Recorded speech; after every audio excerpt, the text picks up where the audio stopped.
देखिए जी, दो दरख्वास्तें साथ चल रही हैं। एक है 482 जो इन्होंने MLO के ख़िलाफ़ फ़ाइल की हुई थी, और दूसरी है 493 जो इन्होंने जो चालान मंजूर हुआ है उस ऑर्डर के ख़िलाफ़ फ़ाइल की हुई थी, और ये चाह रहे थे कि वो ऑर्डर ही गलत है, और जो इनका एक पहले भी मौक़िफ़ रहा है कि ये केस झूठा है।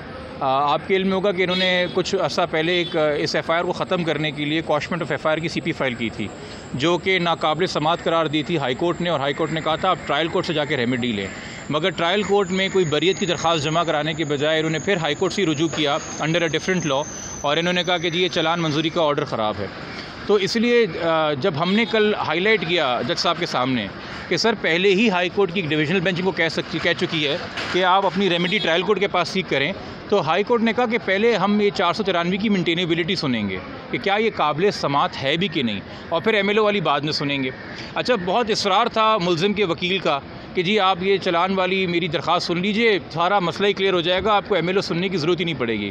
जिससे बार बार कल हाई कोर्ट के जज साहब ने कहा था कि भाई फिर आप ये अंडरटेकिंग दे दें कि अगर आपकी चालान की दरख्वास्त डिसमिस हो गई तो आप MLO प्रेस नहीं करेंगे। अच्छा, वो अंडरटेकिंग देने से भी कासिर रहे।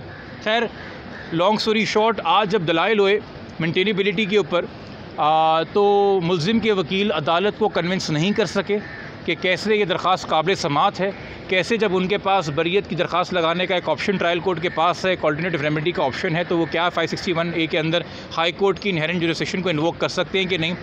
और मैंने वो तमाम तर ऑर्डर्स जज साहब के सामने प्रॉपर क्रोनोलॉजिकल ऑर्डर में कि जी जो पहला C क्लास चालान था वो मेरी मर्ज़ी से खारिज नहीं हुआ था, वो जज साहब ने ऑर्डर किया था, मैजिस्ट्रेट साहब ने, उन्होंने C क्लास का चालान मंजूर नहीं किया था, इन्होंने उस ऑर्डर को कहीं चैलेंज नहीं किया। उसके बाद इस केस में तफ्तीशी अगर चेंज हुआ तो वो ADJ साहब का ऑर्डर था, उस ऑर्डर को इन्होंने कहीं चैलेंज नहीं किया।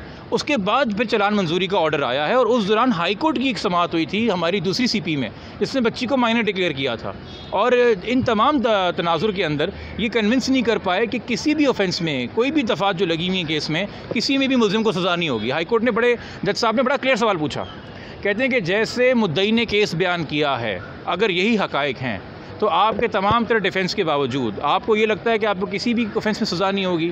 तो उस पर मुल्ज़िम के वकील ने कहा नहीं सर, हम तो सब में बरी हो जाएंगे। तो उस पर इतना मुतमईन नहीं थे जज साहब, क्योंकि कुछ ऑफेंसेस इसमें ऐसे हैं जो कि ट्रायल ही डिटरमिन करेगा।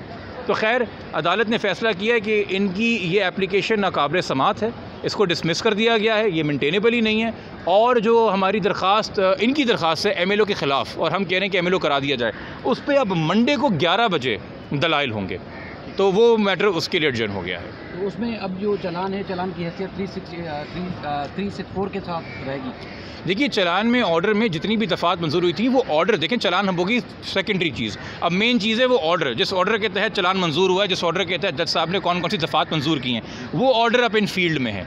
ये चाह रहे थे कि वो ऑर्डर चैलेंज हो और वो पूरा प्रोसेस रिवर्स हो, मगर अब वो नहीं हुआ, अब वो ऑर्डर इन फील्ड है।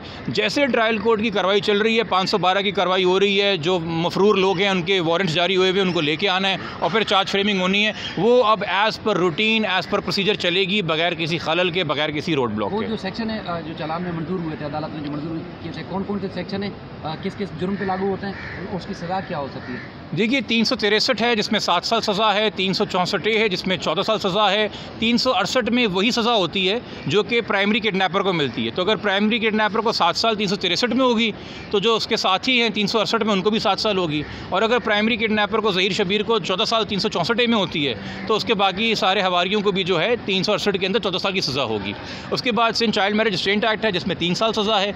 उसके साथ ट्रैफिकिंग के 2 सेक्शंस हैं, सेक्शन 3 में 10 साल की सज़ा है 32 में, और 4B में 14 साल की सज़ा है।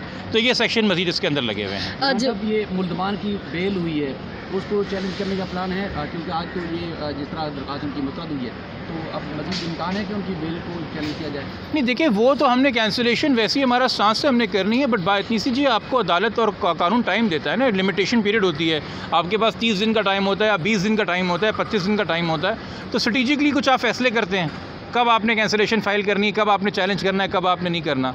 तो इंशाल्लाह उससे भी आपको कम से कम ये खबर कि हम फ़ाइल कर रहे हैं कंफर्मेशन मिल जाएगी जब होगी। अच्छा, जब वालगी के हवाले से, माँ बाप के हवाले से कुछ ये लोग आवाम भी सवाल करती है वैसे, हाँ, कि कस्टडी क्यों नहीं ले रहे हैं? देखिए, मैंने अभी बार बार हर बात में इसका जवाब देता हूँ कि वालिदैन से ज़्यादा बच्ची से मिलने से कोई बेचैन नहीं हो सकता। अगर वालिदैन किसी वजह से सब्र शुक्र किए हुए हैं तो उसकी कोई ना कोई वजह होगी। आप इस बात पर क्यों नहीं ध्यान देते? एक माँ है सगी, एक सगा बाप है, यकीनी तौर के ऊपर, और कुछ चीज़ें जो कानूनी पुरानी स्ट्रेटजीज़ होती हैं। मैं लोगों के शको शुबात या लोगों को इत्मीनान देने के लिए अपने क्लाइंट के इंटरेस्ट के ख़िलाफ़ जाके मीडिया पे वो बातें नहीं कर सकता। हो सकता है कुछ बातें या कुछ चीज़ें ऑलरेडी हों जो आपके इल्म में ना हों, मगर वक्त के साथ आ जाए। हमने तो केस अदालत में लड़ना है ना, फिर उसके ऊपर बाकी रिपोर्टिंग है। बट वो चीज़ भी मैं आपको इतना इंश्योर कर सकता हूँ कि बच्ची की कस्टडी हो या बच्ची से मिलना हो या बच्ची का वेलफेयर हो, उसके हवाले से भी कोई भी अदालती फोरम जो है वो खाली नहीं छोड़ा जा रहा, और इंशाल्लाह वहाँ पे भी आपको बहुत जल्द एक अच्छी खबर मिलेगी। अच्छा जिब्रान साहब, ये जो अभी इन्होंने इनकी दरख्वास्त डिसमिस की है कि अब चालान जू का तो वैसे ही रहेगा, और अब इनकी जो ज़मानतें हुई हैं और जो ये गवाहान वगैरह बाहर फिर रहे हैं, तो कभी इम्कान है कि अभी इन लोगों को दोबारा गिरफ़्तार किया जाए? देखिए, गिरफ्तारी करने का तो इम्कान पे मैं ही कोई उम्मीद नहीं है, चूँकि मैं सिंध पुलिस से बिल्कुल मायूस हूँ इस केस में। मेरी ग़ुलाम नबी मेमन साहब से कोई भी उम्मीद इस केस में नहीं है। मैं बरमला कह रहा हूँ, मेरी अदालतों से इस केस पे उम्मीद है। तो ये जाके 512 के अंदर उन मफरूर मुल्ज़िमों को गिरफ़्तार करेंगे, ये हमारे जो आईयू हैं रिंद साहब ये कार्रवाई करेंगे। मुझे ज़रा भी एतमाद इन पे नहीं है, ज़रा भी भरोसा ऐसे हवाले से नहीं है। इन्होंने करना होता है कि बहुत पहले कर चुके होते। इन मफरूर मुल्ज़िमों में से कई सारे मुल्ज़िम ऐसे हैं जो इसी सिंध पुलिस की हरकतों की वजह से रिमांड स्टेज के ऊपर डिस्चार्ज हुए थे, उनको फारिग कर दिया था। आज आप कह रहे हैं वो मफरूर है। इसी सूबे का IG कह रहा था इस केस को दफन करते हैं, इसमें बात करने को कुछ नहीं रहा है। आज अदालतें कह रही हैं कि केस चलेगा, चलान का ऑर्डर सही मंजूर हुआ है। कि तमाम जो ऑर्डर्स आते हैं ये याद दिलाते हैं सिंध पुलिस को उनकी खामियां, उनकी गलतियां, उनकी कोताहियां, उनकी लापरवाहियां, उनकी जल्दबाजी, उनकी उजलत पसंदी, उनकी गफलत जो उन्होंने इस केस में बरती है, वो बदनीति की वजह से हो या वो गफलत की वजह से हो। बट ये तमाम ऑर्डर्स बार बार याद दिला रहे हैं। तो मेरी जी उम्मीद नहीं है, कल को हो सकता है कि कोर्ट इनको इश्तिहारी डिक्लेयर कर दे और उन मफरूर लोगों के एसेट्स फ्रीज कर दे, तो शायद वो अदालत आ जाएँ। आपके ज़हीर और शबीर को भी तो देखिए ना, आप तो उसको हम तो देखते थे वो बारात में आता था, पुलिस प्रोटोकॉल में आता था। बिल्कुल, वो उसको प्रोटेक्ट करने के लिए थी, वो उसको वो करने के लिए थी। तो वो तो अपनी मर्ज़ी से जो 2 बार बगैर बेल के आया है तो उसको छोड़ के भी आई है पुलिस। तो उस पुलिस से आप कह रहे हैं कि मैं उम्मीद रखूं कि बाकी मफरूरों को भी गिरफ्तार करेगी, तो बेवकूफ़ी की बात होगी। हाँ, मुझे झूठा साबित कर दे उन लोगों को गिरफ्तार करके पुलिस, तो मैं उनको सलाम पेश कर दूंगा। वरना अगर आप मुझसे पूछेंगे कि मैं अपनी अकल इस्तेमाल करके उन पर भरोसा ज़ाहिर करूँ तो मुमकिन नहीं है। सर, ये प्रोटोकॉल के हवाले से पुलिस कहती है कि सिंध हाई कोर्ट का ऑर्डर था, ये हम सिक्योरिटी दे रहे हैं, प्रोटोकॉल नहीं है। जनाब, जितनी भी पिटिशंस फाइल होती हैं हरासमेंट के हवाले से, उसके अंदर एक सरसरी बात या एक रवायती जुमला लिखा जाता है कि जी इनके साथ in accordance with law deal करें। आप अभी सड़क पे जा रहे हैं, अगर आप सिग्नल पर रुकेंगे और आपका चलान नहीं होगा क्योंकि आप सिग्नल पर रुके हैं, या आपने सीट बेल्ट पहनी है तो आपका चलान नहीं होगा, इससे कहते हैं इन अकॉर्डेंस विद लॉ। इसमें ये तो नहीं होगा ना कि अगर आपने सीट बेल्ट पहनी है तो पीछे जो है वो 4 ट्रैफिक वार्डन जो है सार्जेंट गाड़ी लेके चलना शुरू हो जाएंगे, प्रोटोकॉल देना शुरू हो जाएंगे।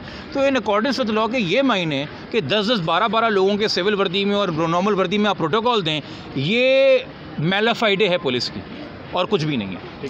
अच्छा जिब्रान साहब, एक आखिरी सवाल कि जिस तरह से इन्होंने इसको चालान को चैलेंज किया था, उसकी वजह से जो है MLO रुक गया था, तो अब भी क्या ज़रूरत है? नहीं जी, प्लीज़ देखें मेरी एक शिकायत होती है, ये देखें मेरी शिकायत है, फिर मुझे करने का मौका दीजिएगा।